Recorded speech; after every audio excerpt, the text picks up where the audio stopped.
So good morning and welcome to another episode of Better Business, Better Life. Today I am joined by Tim Jones, who is the Grow Good guy. And I'll let you explain a little bit more about what that is, but welcome, Tim.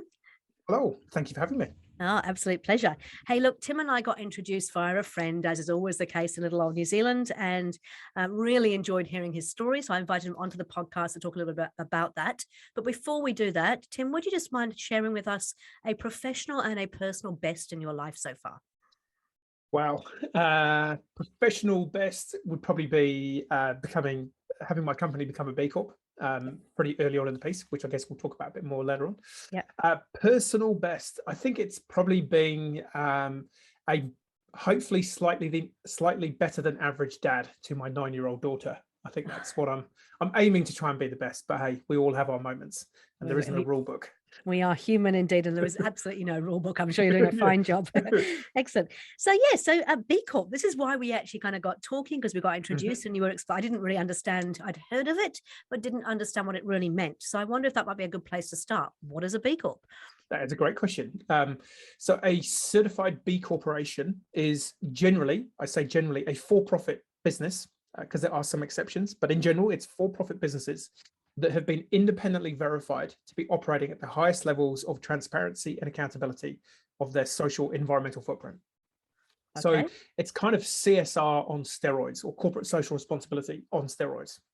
To get certified, you undertake an initial self-assessment, which is then verified by an external independent auditor from B Lab, which is a non-profit organization with regional hubs around the world. So our regional one is in Melbourne, B Lab Australia, New Zealand. So they verify your score, independently verify your score. You need to meet a score of 80 out of 200 to get the certification. And I guess it's corporate social responsibility to a deeper level, where you actually have to prove the good that you're doing, rather than, hey, look at us, we've offset our carbon. Aren't we doing great? Yeah. Okay. That makes perfect sense. And you say it's like corporate social responsibility on steroids, but it's not just for large corporates, right? 100% no. So my business is a B Corp, and my business is currently me and a couple of contractors that I engage, from now and then. All the way through to within New Zealand, we have Kathmandu is a B Corp. They're a listed company. And globally, you have companies of the size of like Ben & Jerry's or Danone, one of the world's biggest companies. But globally, the vast majority of B Corps, in terms of, the number of actual B Corps, are small to medium enterprises. Okay. So it is 100% ripe for business of. I say this all the time to companies I'm either talking to about getting started with them or started working with them. It's not about size and kind of what you do. It's more about your mindset and your intent of what you want to do and what you want to prove that you're doing. Okay. And so how did you get into it? How did you come across it? That is a great question. And it's, I think my wife refers to it as my first early midlife crisis, where I used to work as a medical device sales rep. So I used to work for typically global multinational medical device companies, such as Johnson & Johnson's and other smaller ones. And there were some activities going on in some of those companies that when you're within them, you kind of just go with the flow, and they pay you well, and you can kind of turn a blind eye. And I guess I was genuinely young, and the big boys were making me do it, kind of excuses. Yeah. But fundamentally, it was the earthquakes here. So 2010 to 2011 earthquake sequence in Canterbury, and then 2012 birth of our daughter. I pretty much had what's called a subconscious awakening. So it's really, really common that if you have a near-death experience or birth of a child or death of someone close to you, that you have this kind of existential wet fish to the face, where you're given a real slap in the chops and you're like, whoa, what is this actually all about and what's going on? So I had that, and I ended up leaving the medical device industry, and I thought, okay, maybe it's just the industry that I'm in. Maybe I'll go and try something else. And so I ended up applying for about 60 different jobs across all different kinds of industries, because I kind of had no idea what I wanted to be when I grew up in that regard. And I ended up falling into a role really as general manager for a firm of surveyors and engineers back in Christchurch. We'd moved up to Auckland post-quake. And general manager for this firm, and some of the internal culture just wasn't great.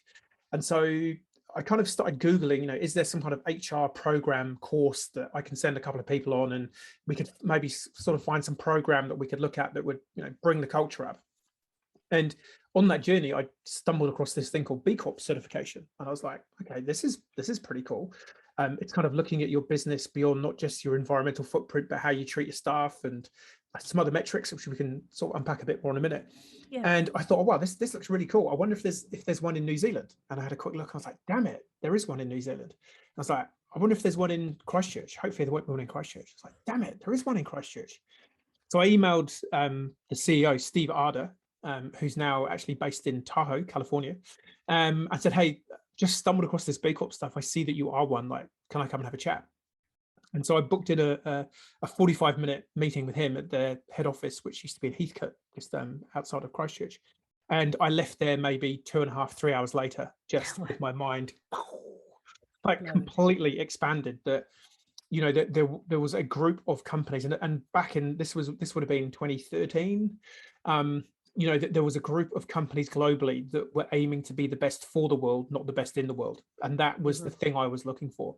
It's like, I guess my time in the medical device and then in the world of sort of commercial property, it just seemed to be that all anyone cared about was making money, and they didn't care about whether people or the planet got destroyed on the journey. And that was the thing that really wasn't sitting with me. And I think that was where my daughter really played a part. It's like, well, hang on a minute, like, what world am I creating that she's going to inherit? And do I want to be a part of one that she inherits where it's a great planet that's doing really, really well? Or do I want to just, you know, skip a beat and let her be the one who has to pick up some pieces of stuff that's not going so well? Yep. Oh, fantastic. Actually, it's interesting because you just kind of struck a chord with me. I realized that actually I had a similar kind of, I think you call it a subconscious awakening on the death of my mum and my brother. It was like, oh my goodness, life suddenly became too short. And what are we doing? And I too, as you know, worked in the medical pharmaceutical industry for quite some time. And I too put up with all the stuff that went on. And now I look back and go, I'm horrified actually when I look back at what we put up with. Yeah. Totally. It's a really cool, well, it's cool. It's poignant. It's devastating. It's enlightening, called The Bleeding Edge. It used to be on Netflix. I'm not sure if it's on there, but it's a big expose of the medical device industry, because a lot of people kind of go, and I guess it's topical in the COVID, you know, vax, not vax world. You know, some people are skeptical of pharmaceutical companies. However, the medical device industry is actually bigger, more pervasive, and less well known. So if you think in a hospital, every piece of equipment in a hospital is sold by a company, including all the bits and bobs that go into a human in an operation. And so that and typically that's the thing, we need that existential hit from outside to make us wake up and go, well, what's this all for? Well, I'm pleased that we both had that in some respects. Yeah. So tell me a little bit more about what it means then, you know, to be, because you said that you have to go, is it 80 out of 200? 80 out of 200 points on this. I have to say, I've got to be honest. So if I was at school, that wouldn't even be a pass, right? So I've got to ask that question. Totally. And everyone says this. It's like, oh, how hard can this be? It's like, just turn up, you know, take the test. Good luck is what I say in return to that. So most companies who take the self-assessment for the first time score between 40 and 50 out of 200. Wow. So if you are a limited company who's, you know, your only fiduciary responsibility is to run solvently, you know, and trade within the laws of the land, most of those companies giving it a first go score between 40 and 50 points. So to be even getting 80, you're doing well. I guess also for reference, there is no 200-point company in the world currently. The highest, I believe, at the minute is about 170. Okay. So no one has got, you know, that close to 200 yet. So to be scoring 8 at 80, you're doing significantly better than most of your peers. Yeah. Okay. And so then tell me a little bit more about what's involved. Like, what are the things that are measured? What does it look like? How? And also, I suppose I'm interested from a business point of view. What difference does it make to the business? Because it's all very well and nice to get a little tick and go, yes, we're B Corp certified, but what does it really do? Yep, totally. So the process, the assessment itself looks at your business across 5 pillars, as I call them, or 5 sections. So it looks at your governance. So who owns your business? How transparent is your business? There was that whole thing a few years ago, was it the Monsec Fonseca, whatever it was called, where, you know, all these companies seemingly were owned by one guy in the Bahamas, and there were 50 shell companies, and, you know, no one knows where the money's going and no one's paying tax anywhere. You know, if you're doing that, you're probably not going to make a great B Corp. So the governance section is around sort of transparency and accountability. Who owns you? You know, you get more points for being a worker-owned cooperative, things like that, at sort of the highest level. Then it looks at your workers. So what benefits beyond what is state mandated do you provide to your employees? So in New Zealand, companies typically score really well on the workers section because we have a lot of favorable trade winds. We have state mandated holiday, maternity leave, paternity leave. We have a living wage, all that kind of good stuff. So yeah, the workers is worker benefits and entitlements beyond what is state mandated. Yep. Then it looks at your community impact. So community is where you capture supply chain as well as opportunities that you're providing to perhaps people that are historically finding it hard to get employment. So do you provide opportunities for people, with disability or from other underrepresented groups to get employment within your company? It's also where you capture anything around charitable donations and giving back. Then there's the environment section, which is pretty much, the standard stuff, your carbon emissions, your energy usage, where you get your energy from, like are you using renewable sources? It looks at your water usage, and it will depend on whether if you're a manufacturer, clearly you're having a bit more of an environmental footprint than if you're a service business like mine. Then it has your customer model. So what are you selling? What product or service are you selling, and to whom? I think that's the 5. Is that right? Governance. That's 5. I've got 5: governance, cool. community impact, workers, environment, customer model. There we go. That's the one. Yeah. And you had a supplement. Oh, so yeah. So what does this actually give you? Well, this is the thing. I think when you look broadly what's happening in the world, there are some systemic factors that are driving the rise of people wanting to prove and verify the good that they're doing. Climate change, we've got the COP26 stuff going on. COVID, I think, has led to a lot of business owners having that existential fish to the face. It's like, if your business wasn't an essential business during lockdown, well, why does humanity need you? If you're not genuinely needed by humanity, then why are you selling stuff and destroying the planet potentially, at the worst end? Globally, we've got movements, pick a social movement where someone has a concern around it. There's inequality, there's racial discrimination, there's gender equality, there's pay equity, there's, there are plenty of things that can be made better. So there's some systemic factors that I think are driving that. But for me, if you look at any business, there are 4 groups of humans that every business needs. You need customers, you need employees, you need investment, and you need suppliers. And all 4 of those groups are increasingly demanding that you do better in your business. So the Colmar Brunton Better Futures report is a really great report for some stats, for Kiwi businesses. And year on year, it's showing that customers and employees want to work for and buy from brands that can prove that they're genuinely contributing to something better in life than just trying to make money. The evidence is overwhelming there. Supply chain, this is coming from 2 levels. We've got some bigger B Corps coming through the process right now. One of the questions that you're asked as a B Corp is, look at your own supply chain and try and find small, independent, locally owned suppliers where possible.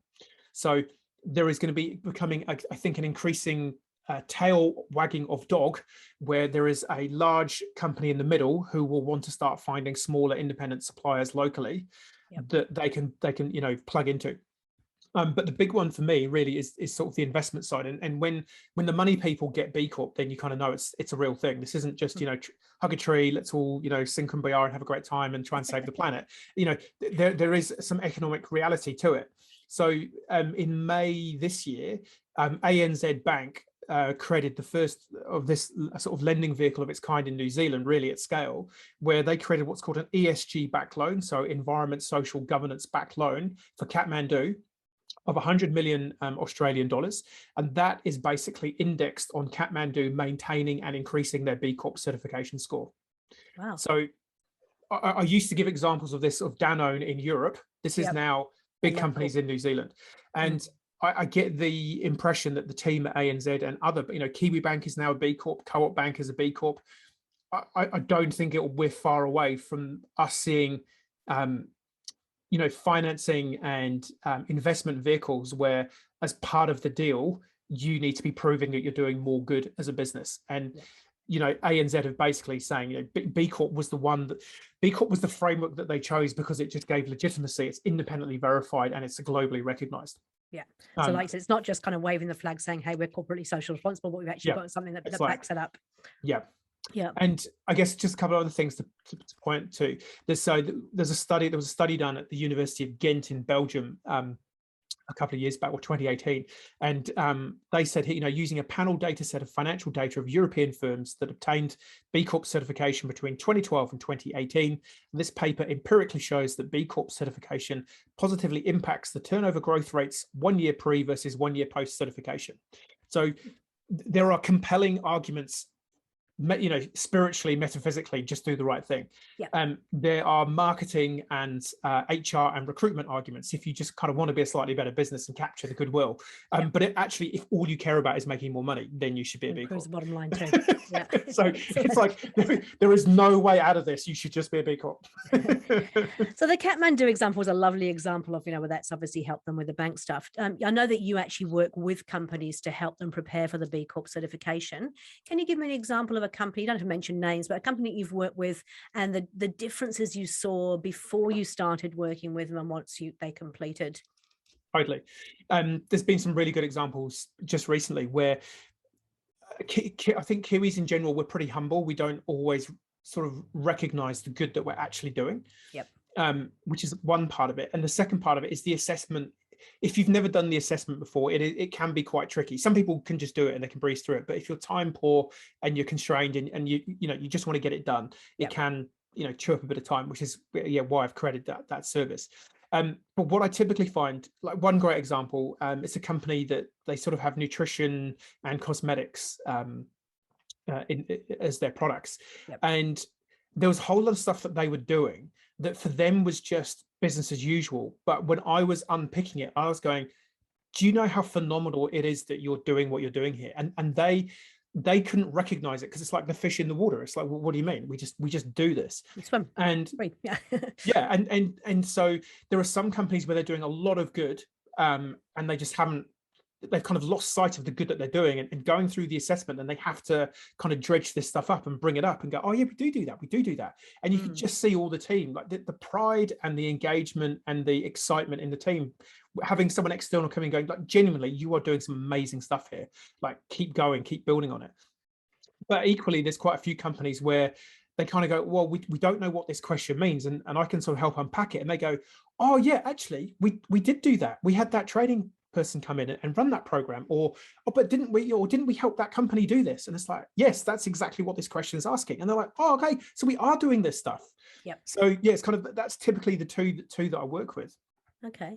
And so then if somebody does it and they don't, they don't score so well, do they then get feedback about what they could be doing to improve? Like, how does the whole process work? So the self-assessment works on the principle that you need to be showing a score of at least 80 out of 200 before you can click submit. And that's where people like me come into play. It's like, if you're stuck, a lot of people ring me because they're stuck at 60 or 70, or they've had a quick look at it and they just go, oh, I just need some help. I just want to do this quickly. So let's just get it done. So you can't click submit until you've reached at least 80. Typically, well, what can happen is maybe you've got 85 and you click submit. It's not uncommon that during the initial process of verification with your auditor, you will start losing points as they start going through and going, actually, okay, we're not so sure about this one, or what have you. But that's where, that's what I'm trying to offer as a service. That means that's less likely to happen because you've kind of been almost, I guess I kind of pitch it like you have to take an exam. I've taken the exam multiple times and I've got the answer sheet. So I'm pretty confident I can get you a decent score that's not going to be, going up and down too much. But typically, like I say, you can't actually click certify unless you've reached the 80 out of 200 threshold. But I guess everyone kind of wants you to become a B Corp. So it's not a negative scoring system. It's a positive scoring system. So you get recognized for the good that you are doing, not, sort of punished for the bad that you're doing, if that makes sense. So even, the standards assessor will guide you and give you guidance and say, well, look, I can't give you these points right now. However, if you go and do this, or if you can find me this spreadsheet, or if you can show me an invoice of this, then I can give you those points. That's what I was hoping for. So it gives you some positive ways to actually improve going forward. And then once you're part of the B Corp kind of family, I guess, of certified companies, is there support in that network? Is there anything else that that you get from being certified? Yep, we're definitely trying to get better at doing that. It's been, for the first few years, it was pretty hard with I guess, not only the tyranny of distance that New Zealand suffers being at the bottom of the planet, but also we're a long, skinny country. We had lots of B Corps in Christchurch. We had a couple in Wellington and a few in Auckland. So it was really hard for us to get together. There is now a really strong community in Auckland. Mike Carroll, who runs an IT company called Brightly, he basically runs the community events in Auckland. Yep. So if anyone's in Auckland, they want to go and have a look at what B Corp's all about when they're out of lockdown in the near future. Hopefully, Mike will be getting some stuff going. Claire at Springload in Wellington, she's been doing a lot of work trying to get the Wellington community going. And myself and Kath from Eagle, who were the first B Corp in New Zealand, we try and keep some events going in Christchurch. So we try and they're called B locals. So there's these regular B local events where if you're kind of B curious, come along and have a beer or whatever it is, the event that's being run. So that's really a big part of it, is trying to build that community of like-minded businesses that just want to be better and go on a journey to do more good. Awesome. Oh, that's fantastic. Okay, so how long have you been certified for yourself now? 2016 was my first one. So I certified 2016. It used to be that you recertified every 2 years. So I then recertified 2018, and then they've moved it to a 3-year recertification cycle due to basically overwhelming demand in the system. So I'm literally just going through my second recertification now. So it's kind of like the classic builder's house on the street. I'm spending all my time helping other people, which is why on Saturday I was working, going, right, got to pull all these documents together and find all this evidence for my own assessment. Excellent.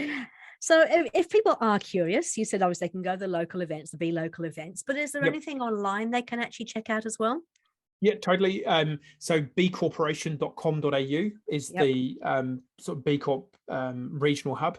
I've got a ton of resources on my website. I've got a cheeky little ebook that's free to download on my website. We can put links in the show notes, or I can send it through to you, whatever's easiest. Which basically summarizes, the why, what, and how of B Corp. Like, why is it a thing? Why you should think about it, and if you want to do it, how do you go and do it? Perfect. I'll definitely grab that from you. I'll put that into the notes afterwards. Yep. Cool. And so your website is growgood.co. growgood.co. Fantastic. Yep. Okay. So one of the things I always ask is, we're aiming to help people improve their lives and their businesses. What are the 3 kind of tips or tools or things that you would like to share that have been really helpful in your journey, or that you think could help people on their journey? Yep. I think the overarching and critical one, which is maybe the thing that you and I both experienced with the existential wet fish, is get the alignment of you and your business. Like, if you don't actually know who you are and you don't actually know what you stand for, you're always going to be suffering, from what I call the authenticity gap. You're going to be doing things at work and wanting to build a business that's not actually reflective of who you really, really are. But that's the hard sort of mahi that needs to be done, that so few people actually want to do. But, I and my business are one. Like, everything that I think feels to be true, I get to express in my business, and that is liberating and exciting in equal measures. Whereas I know how I used to feel trapped in a corporate environment where I had to not say what I thought for fear of something happening. Yeah. And I think, whilst obviously I work most with business owners and their leaders, I think it applies even when you're in a job, though. Like, if you're doing something that doesn't make your heart sing, for goodness sake, go out and find out what does, because 100%. life is too short. 100%. Yeah. It was a disturbingly awful statistic from UK government, UK Gov or YouGov polls that they run. Again, this was maybe 2018. I think it was 35% of British employees felt that their job provided them with no meaning, and in fact, it was contributing to destroying the planet. And we wonder why there's a mental health crisis. And equally for managers, I think it was 2017 or 2018 again, a World Economic Forum survey, 50% of managers and leaders surveyed felt that their job provided them with no meaning. Wow. It's like, you're going to be there for 80,000 hours. yeah, please enjoy it. I want to like it just a little bit. So yeah, get that stuff under control. That would be my overarching one. Do you have a sort of a resource that I love the Start With Why by Simon Sinek, and he's got some good workbooks things you can work through as well. Is there one that you use or recommend? I've got, that's something that I work with people as well, is helping them work out, well, actually, who am I? I've got a cool little YouTube video. I can give you the link to that, which is basically like a 60-minute overview of that journey to purpose and finding out actually who you are. There's a lot of reading you can do there. things like Man's Search for Meaning by Viktor Frankl, Yes. getting really down to sort of brass tacks and, what is it all about? Ironically, some of the best things you can actually go and watch are movies. It's that hero's journey. Hero's journey, Joseph Campbell. Is the journey that we typically all need to go through to become the best version of us. So go, your homework is go and watch Star Wars, go and watch Harry Potter, go and watch The Hobbit. Read The Hobbit. So that would be, does that count as a second piece of advice, or is that still number one? No, I'm holding you to just one. That's number two, please. Number two, so my background was in sales, and I do sales training as well as the B Corp and purpose stuff that I do. Do more outbound sales activity if you're in a business. You can never, you think you're doing as much as you can, but you're not. So just give me, so what do you mean by outbound sales activity? Because as soon as somebody says that to me, I go, oh my God, cold calling, I can't do it. But that's doesn't have to be cold calling. Yeah. Doesn't have to, well, it is. But cold calling, we're getting, you should never be cold calling to sell on a call. The only reason you cold call is to ring someone to confirm their details and ask them to get an appointment. Yeah.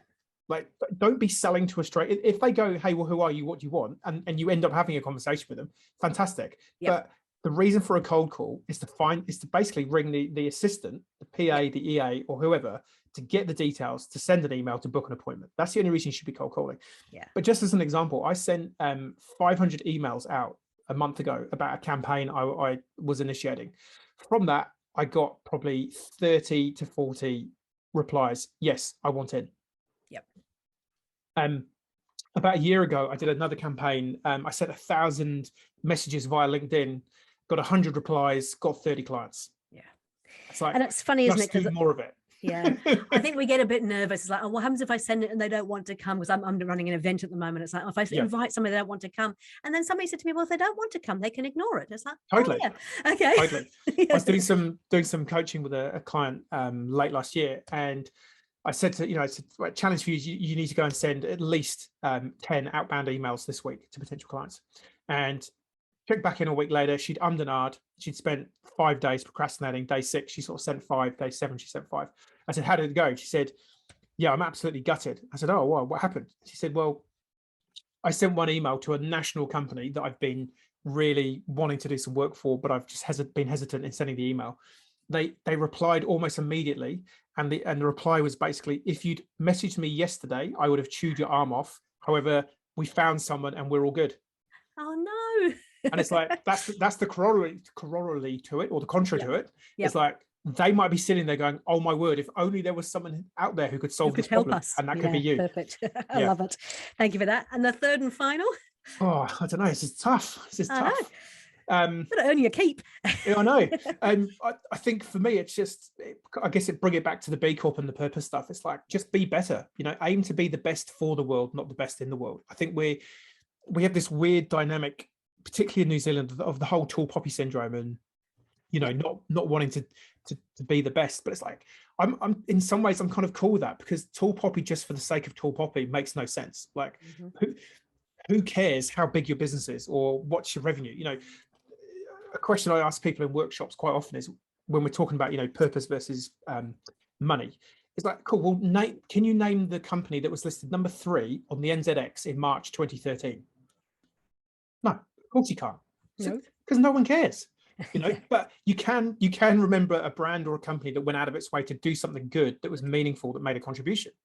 And that would be my thing, is like, just really think about how can your organization make a dent in the universe. You're going to be remembered for the thing that you did, how you made people feel, rather, instead of what you did and how you did it. It's like, That's fantastic. Hey, look, some really great things there. I will make sure that I get hold of that YouTube video and your ebook link, and we'll put a link into your growgood.co, where you've got lots of useful information, right?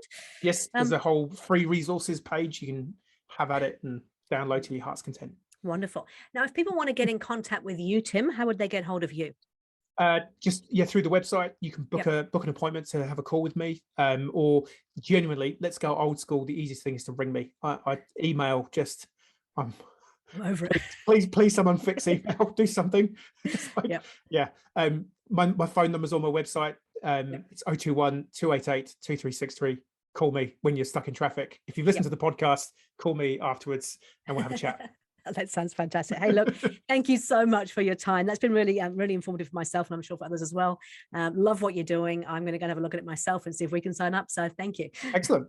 Thank you for the opportunity. No worries. I look forward to talking again soon. Yeah. Thanks, Tim.